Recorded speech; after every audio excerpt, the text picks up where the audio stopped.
तो मित्रों, अब जानेंगे हम कोशिका के जो अंग हैं उनके बारे में। जो रिक्तिका है इसके बारे में जानेंगे। मित्र, रिक्तिका की खोज जो है डुजार्डेन ने की। किसने की? डुजार्डेन ने की। रिक्तिका की खोज किसने की? डुजार्डेन ने की। रिक्तिका का कार्य देखो, यहाँ पर खाद्य संग्रहण का होता है। रिक्तिका का कार्य क्या होता है? खाद्य संग्रहण। और जो रिक्तिका है जंतु कोशिका में अल्प विकसित या अनुपस्थित होती है, जबकि पादप कोशिका में उपस्थित होती है। और इसका कार्य परासरण का नियंत्रण करना। रिक्तिका का क्या कार्य मित्रों? जो परासरण का नियंत्रण है कौन करता है? परासरण का नियंत्रण रिक्तिका करती है। खाद्य का संग्रहण कौन करती है पादप कोशिकाओं में? तो रिक्तिका करती है। बाह्य आवरण, रिक्तिका का बाह्य आवरण को क्या कहते हैं? टोनोप्लास्ट कहते हैं। तीनों मोस्ट इम्पोर्टेंट क्वेश्चन है। रिक्तिका का बाह्य आवरण टोनोप्लास्ट कहलाता है। जंतु कोशिका में अल्प विकसित या अनुपस्थित होती है, पादप कोशिका में उपस्थित होती है। इसकी खोज डुजार्डेन ने की। अब देखते हैं हम गुणसूत्रों के बारे में। तो जो गुणसूत्र है वो आनुवांशिक पदार्थ है। डीएनए जिसे हम कहते हैं। खोज स्ट्रासबर्गर ने की। किसने की? स्ट्रासबर्गर ने गुणसूत्र की खोज की। नामकरण वाल्डेयर ने किया। तो आनुवांशिक पदार्थ डीएनए की खोज स्ट्रासबर्गर। डीएनए की खोज किसने की मित्रों? स्ट्रासबर्गर।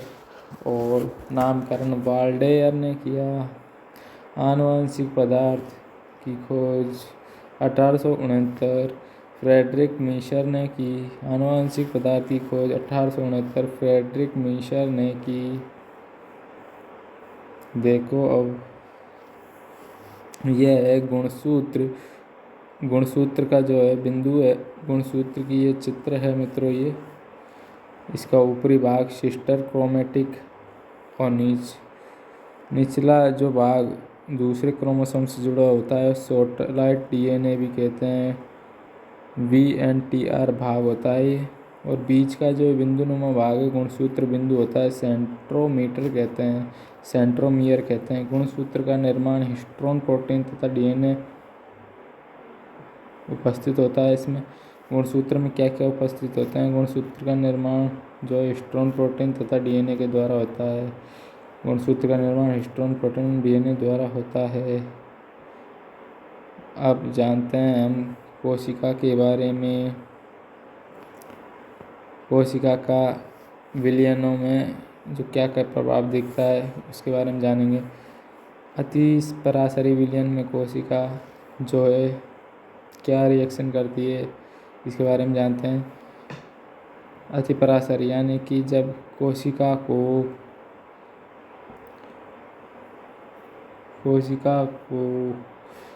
अल्प पराशरी विलयन, सम पराशरी विलयन,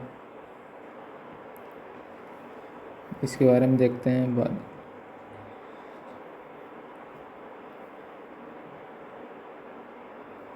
तो अति पराशरी उसे कहते हैं जब कोशिका जो है, कोशिका को जो है कम जल में डालते हैं, कम जल में डालते हैं तो जीव द्रव्य जो है संकुचन हो जाता है, यानी कि कोशिका सिकुड़ जाती है, प्लाज्मोलाइसिस हो जाता है। और अल्प पराशरी विलयन में अंतःपराशन के कारण, अल्प पराशरी में अंतःपराशन के कारण जीव द्रव्य विकुंचन यानी कि फूल जाता है। जैसे कोई कोशिका है उसे आप जो है अधिक जलीय विलयन में डालोगे तो वो फूल जाएगी। और अति पराशरी विलयन यानी कि कम जो है विलयन में डालोगे आप तो वह संकुचन यानी कि सिकुड़ जाएगी। और समपराशरी विलयन जिसमें पदार्थों का परासरण नहीं होता है, यानी कि न ज़्यादा जल न ज़्यादा कोशिका, दोनों को समानुपात होता है, तो वहाँ पदार्थों का परासरण नहीं होता है। समुद्री जल शुद्ध करने हेतु कौन सी विधि उपयोग में लिया जाती है? तो व्युत्क्रम परासरण विधि का उपयोग किया जाता है। समुद्री जल शुद्ध करने हेतु व्युत्क्रम परासरण विधि का उपयोग किया जाता है। कोशिका विभाजन के बारे में देखते हैं अब हम। कोशिका विभाजन कोशिका विभाजन दो प्रकार का होता है, समसूत्री विभाजन और अर्धसूत्री विभाजन। समसूत्री विभाजन को मिटोसिस, सेल डिवीजन और अर्धसूत्री विभाजन को मियोसिस, सेल डिवीजन कहते हैं। समसूत्री विभाजन को फ्लेमिंग ने खोज की और अर्धसूत्री विभाजन को फार्मर तथा मुरे ने खोजा। समसूत्री विभाजन में एकल प्रेरक कोशिका को दो नवीन कोशिकाओं का निर्माण करती है जिसमें गुणसूत्रों की संख्या जनक कोशिका के समान रहती है। तो देखते हैं एक बार फिर, समसूत्री कोशिका विभाजन की खोज फ्लेमिंग द्वारा और एकल प्रेरक कोशिका को दो नवीन कोशिकाओं का निर्माण करती है जिसमें गुणसूत्रों की संख्या कोशिका के समान होती है। अब देखते हैं अर्धसूत्री कोशिका विभाजन फार्मर तथा मुरे द्वारा खोज की गई। इसमें एकल जनन कोशिका से 4 पुत्री कोशिकाएं निर्मित होती है जिसमें गुणसूत्रों की संख्या जनक कोशिका से आधी हो जाती है ना। इसमें 4, इसमें 2, है ना। आगे चलते हैं मित्रों, देखते हैं हम सबसे पहले केंद्रक विभाजन, है ना, जिसे कैरियोकाइनेसिस कहते हैं। 4 स्टेप में जो है, सबसे पहले इसके बारे में जानते हैं हम। समसूत्री कोशिका विभाजन के बारे में जानेंगे, है ना। 4 स्टेपों में होता है। सबसे पहले प्रोफेज, फिर मेटाफेज, फिर एनाफेज, फिर टीलोफेज। प्रोफेज को पूर्वावस्था, मेटाफेज को मध्यावस्था, एनाफेज को पश्चावस्था, टीलोफेज को अंत्यावस्था। प्रोफेज में जो है केंद्रक का आवरण जो है बिगड़ने लगता है। मेटाफेज में जो है गुणसूत्र जो है ध्रुवों की ओर जाने लगते हैं और एनाफेज में यानी तीसरी अवस्था में गुणसूत्र ध्रुवों के पास पहुंच जाते हैं बिल्कुल। और टीलोफेज में यानी अंत अवस्था में जो है नवीन केंद्रक का निर्माण होने लग जाता है, गुणसूत्रों का निर्माण होने लग जाता है। आगे बढ़ते हैं, विस्तार से देखते हैं। अब केंद्रक विभाजन 4 चरणों में पूर्ण होता है। पूर्व अवस्था, ये कोशिका विभाजन की सबसे लंबी अवस्था है। इसमें केंद्रक आवरण विलुप्त हो जाता है। इसमें गुणसूत्र धागेनुमा संरचना में रूपांतरित होते हैं। पूर्व अवस्था, ये कोशिका विभाजन की सबसे लंबी अवस्था है। इसमें केंद्रक आवरण विलुप्त हो जाता है। इसमें गुणसूत्र धागेनुमा संरचना में रूपांतरित हो जाते हैं। मध्य अवस्था, इस अवस्था में गुणसूत्र कोशिका के मध्य भाग में व्यवस्थित हो जाते हैं। मध्य अवस्था में, इस अवस्था में गुणसूत्र कोशिका के मध्य भाग में व्यवस्थित हो जाते हैं। इस अवस्था में गुणसूत्रों का अध्ययन आसान होता है ना। एनाफेज, पश्चावस्था, यह कोशिका विभाजन की सबसे छोटी अवस्था है। एनाफेज क्या है? कोशिका विभाजन की सबसे छोटी अवस्था है। इसमें गुणसूत्र विपरीत ध्रुवों की तरफ गमन करते हैं। किधर गमन करते हैं? एनाफेज में विपरीत ध्रुवों की तरफ गमन करते हैं। गुणसूत्र VLJL, गुणसूत्र VLJI रूप में दिखाई देते हैं। इसमें तर्कु तंतु आकार में छोटे हो जाते हैं। एनाफेज में तर्कु तंतु छोटे आकार में हो जाते हैं। टीलोफेज, जिसे अंत्यावस्था कहते हैं। टीलोफेज को क्या कहते हैं? अंत्यावस्था। केंद्रक विभाजन की अंतिम अवस्था होती है। इसमें एक कोशिका में 2 केंद्रक दिखाई देते हैं। टीलोफेज में क्या होता है? एक कोशिका में 2 केंद्रक दिखाई देते हैं। इसमें केंद्रक आवरण निर्मित होना प्रारंभ होता है। क्या होता है? केंद्रक आवरण निर्मित होना प्रारंभ होता है। किसमें? टीलोफेज में। किसमें? टीलोफेज में केंद्रक आवरण निर्मित होना प्रारंभ हो जाता है। अब जानते हैं अर्धसूत्री कोशिका विभाजन। ये प्रक्रिया 2 चरणों में संपन्न होती है।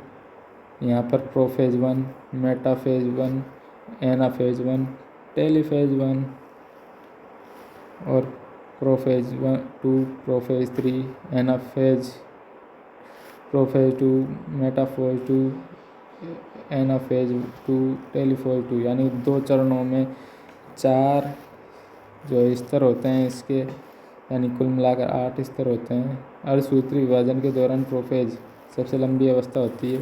5 उप अवस्थाओं में संपन्न होती है। प्रोफेज कौन कौन सी? लेप्टोटिल, जाइगोटिल, पेकाइटिल, इसे जीन विनिमय वाली अवस्था कहते हैं। इसमें जीनों का विनिमय होता है पेकाइटिन में। और diplotene diakinesis diakinesis leptotene zygotene pachytene diplotene diakinesis prophase 1 में सबसे लंबी अवस्था होती है। प्रोफेज 1 5 उप अवस्थाओं में संपन्न होती है। लेप्टोटिन जाइगोटिन पेकाइटिन जीन विनिमय की अवस्था होती है। Diplotene diakinesis. कोशिका द्रव्य विभाजन के बारे में जानेंगे मित्रों। जंतु कोशिका और पादप कोशिका। कोशिका द्रव्य विदलन विधि से अलग होता है। जंतु कोशिका में कोशिका द्रव्य विदलन विधि से अलग होता है। पादप कोशिका में इसमें कोशिका द्रव्य विभाजन मध्य पटलिका विधि से संपन्न होता है। पादप कोशिका में कोशिका विभाजन मध्य पटलिका विधि से संपन्न होता है, जबकि जंतु कोशिका में कोशिका द्रव्य विदलन विधि से अलग होता है। देखो यहाँ पर जंतु कोशिका में विदलन विधि से अलग हो रहा है और पादप कोशिका में मध्य पटलिक विधि से संपन्न हो रहा है। समसूत्री कोशिका विभाजन। इसमें सजीवों में शारीरिक वृद्धि होती है, घाव भरने में सहायक होता है।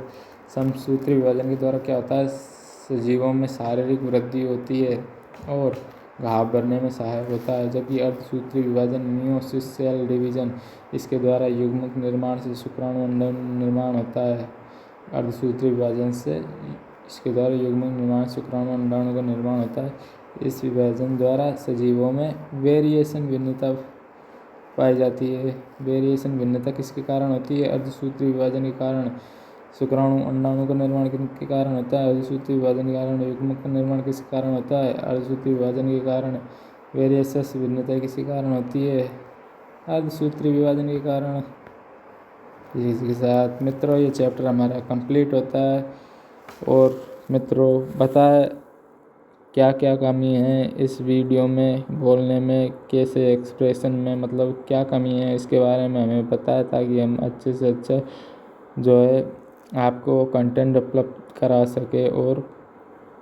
और क्या हमसे गलती हो रही है उसके बारे में बताएं मित्रों बेफिक्र होके। एंड आपसे विनती है मित्रों, आप हमें सपोर्ट करो, लाइक करो, सब्सक्राइब करो। आपसे यही कहना चाहूँगा, अगर आपको अच्छा लगे तो ही लाइक करें, वरना डिसलाइक भी करें, ताकि हमें पता चले कि हमें क्यों डिसलाइक हो रही है। कमेंट ज़रूर करें। इसके साथ जय हिंद जय भारत।